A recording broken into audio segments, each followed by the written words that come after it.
আলামাল্লা নবিয়া বাদা। ইতিহাস তৈরি করা যায় না, ইচ্ছা করলেও ইতিহাস তৈরি করতে পারবেন না। ধৈর্য আর আল্লাহ তাআলার ইচ্ছার মাধ্যমে আপনার ধৈর্য, একনিষ্ঠতা এবং ঐকান্তিকতার সাথে কোনো কাজ করা, বিশেষ করে দিনের ব্যাপারে যেখানে আমল করার কথা আছে, যেখানে দাওয়াত দেওয়ার কথা আছে, সহি দিন প্রচার করার কথা আছে, সেখানে ধৈর্য ধারণ করার কথা আছে। আলহামদুলিল্লাহ, আজ ইতিহাসের পুনরাবৃত্তি ঘটেছে। আজ থেকে ঠিক মনে হয় আরও 14-15 বছর আগে 17 সালে সম্ভবত মদিনা থেকে এসে যখন বিয়ে করতে এসেছিলাম, তখন আলহামদুলিল্লাহ আব্দুর রাজ্জাক বিন ইউসুফ ওস্তাদ জি আসার কথা ছিল। তারপরে গালিব স্যার সহ বাংলাদেশের অনেক বড় বড় আলিমেরা এসেছিলেন। পাশাপাশি আমার যিনি ওস্তাদ তিনিও আলহামদুলিল্লাহ বিয়ে পড়ানোর জন্য আমি বলেছিলাম। আমার নিজের বিয়ে দিনে আমি নিজেই পড়িয়েছি। কিভাবে ওই মেয়ের কাছ থেকে সুন্নাতি বিয়ে করাতে যে এবং করতে যে মেয়ের কাছ থেকে কবুল শুনিনি, এটা আমার বাড়ি থেকে যে আমার ফুপাও সেদিন সাক্ষী ছিল। এটা আমার ফুপা হয়, এটা আমার তাই হচ্ছে, এটা আমার ভাগনা হচ্ছে। এই ভাগনা ছোট ছিল, এই ভাগনার সম্পূর্ণ বুদ্ধি ছিল তখন। তো আলহামদুলিল্লাহ অনেক বাধা বিপত্তি আমার পরিবারের পক্ষ থেকে, তারা জীবনে ওইরকম বিয়ে দেখেনি। সবাই হাই হাই করছে, এরে বাবা বিয়ে হলো না, এত বড় একজন হুজুর এগুলো কি করছে এগুলো। তো সেই ওস্তাদজি খুতবা শেষ করার পরে আমি আবার উঠে কুরআন হাদিস বলেছিলাম। তো আমি বলছি, তো আমি মাঝে মাঝে বলি আমার বিয়ে আমিই পড়িয়েছি। আর আবার সেই বিয়ে কেন বলেছি, আলহামদুলিল্লাহ আমাকে যিনি মানুষ করেছেন, অনেক ভালোবাসেন, তিনি খুবই আল্লাহওয়ালা, পরেজগার এবং পাশাপাশি আমার জন্য খুবই চিন্তা করেন, আমাকে সন্তানের মতো ছোটবেলা থেকে মানুষ করেছেন। সেই ভাই বিয়ে না খেয়ে চলে এসেছিলেন।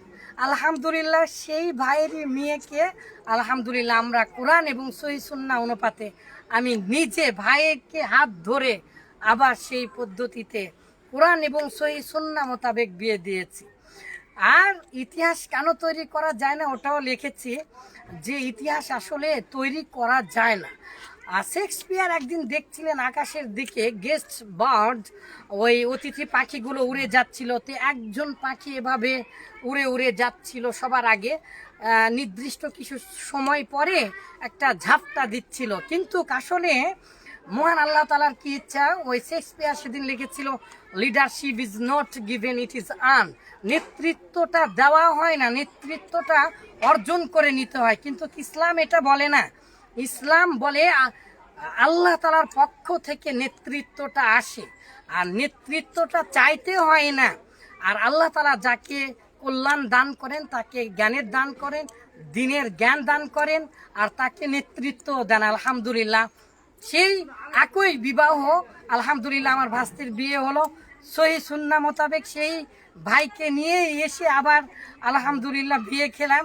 তাহলে দেখেন কিভাবে ইতিহাসের পুনরাবৃত্তি হয় কত বছর পরে। তাহলে আলহামদুলিল্লাহ আমি সেই যিনি আবার সহি সুন্নাহ অনুযায়ী আলহামদুলিল্লাহ বিয়ে দিতে পারলাম।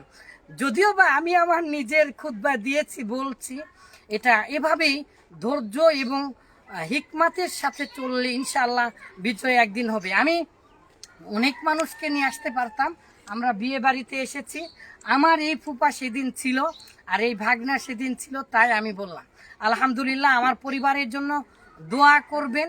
দিন এত কঠিন, এত কঠিন, এত কঠিন, যে দুলাভাই আমাকে এত ভালোবেসেছেন, আল বাইনাতের সদস্য ছিলেন, তিনি আমার সাথে যে ইমাম বুখারীতে, যারা দেখবেন ইনশাল্লাহ আপনারা সাক্ষী দেবেন, ইমাম বুখারীতে শেষ জীবনে এসে আমার পিছনে সালাত আদায় করতেন আমাদের মসজিদে। যখন মারা যান, মসজিদ থেকে মাগরিবের পরে বের হয়েছে, সিঁড়ি থেকে পড়ে যে মারা গিয়েছিল, ডায়াবেটিস ছিল, সেই দুলা ভাইয়ের আলুল হাদিস হয়েছিলেন, তিনি মূলত সহি দিনদার পরেশগার হয়েছিলেন। সেই দুলা ভাইয়ের জানাজা আমাকে পড়াতে দেয়নি। আমার পাশে যিনি আছেন, আমার জানা নেই আমার দাদুর চাইতে বড় আলিম তৎকালীন সময়ে ছিল কিনা।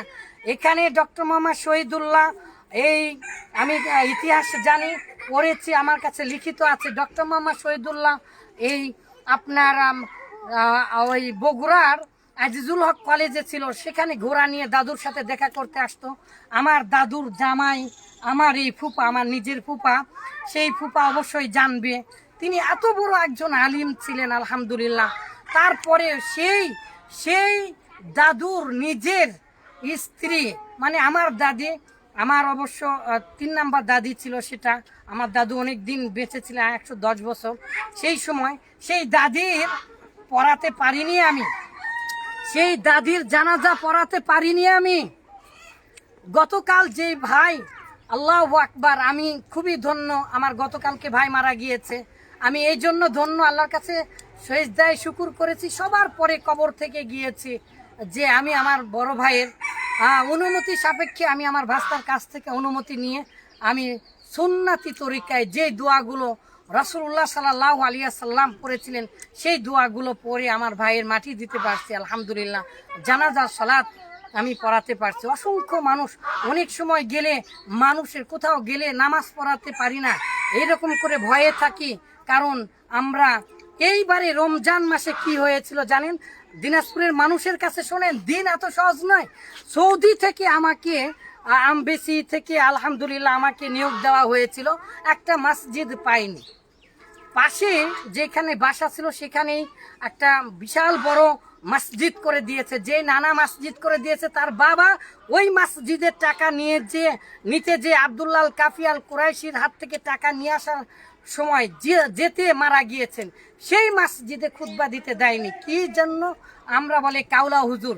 তো এইরকম কাউলা হুজুর, মানে এইরকম ঝগড়াটে হুজুর অনেক বড়, আল্লাহ জানো আরো বড়, বিশ্বের সেরা ঝগড়াটে হুজুর করুক এই শহীদ দিন মানতে। যে হে আল্লাহ, আমি আপনাদেরকে কষ্ট দিলাম, কিছু মনে করেন না। আমি যেগুলো বললাম সেগুলো কি সঠিক? হ্যাঁ, আলহামদুলিল্লাহ। বাবা তুমি সাক্ষী, তুমি অনেক ছোট ছিলে, আমি সাক্ষ্য সহ নিয়ে আসলাম। আল্লাহ তাআলা আমাদেরকে শহীদ দিনের উপরে চলার তৌফিক দান করুন। ধৈর্য ধরলে বিজয় অবশ্যই আসবে ইনশাআল্লাহ। আসসালামু আলাইকুম ওয়া রাহমাতুল্লাহি ওয়া বারাকাতুহু।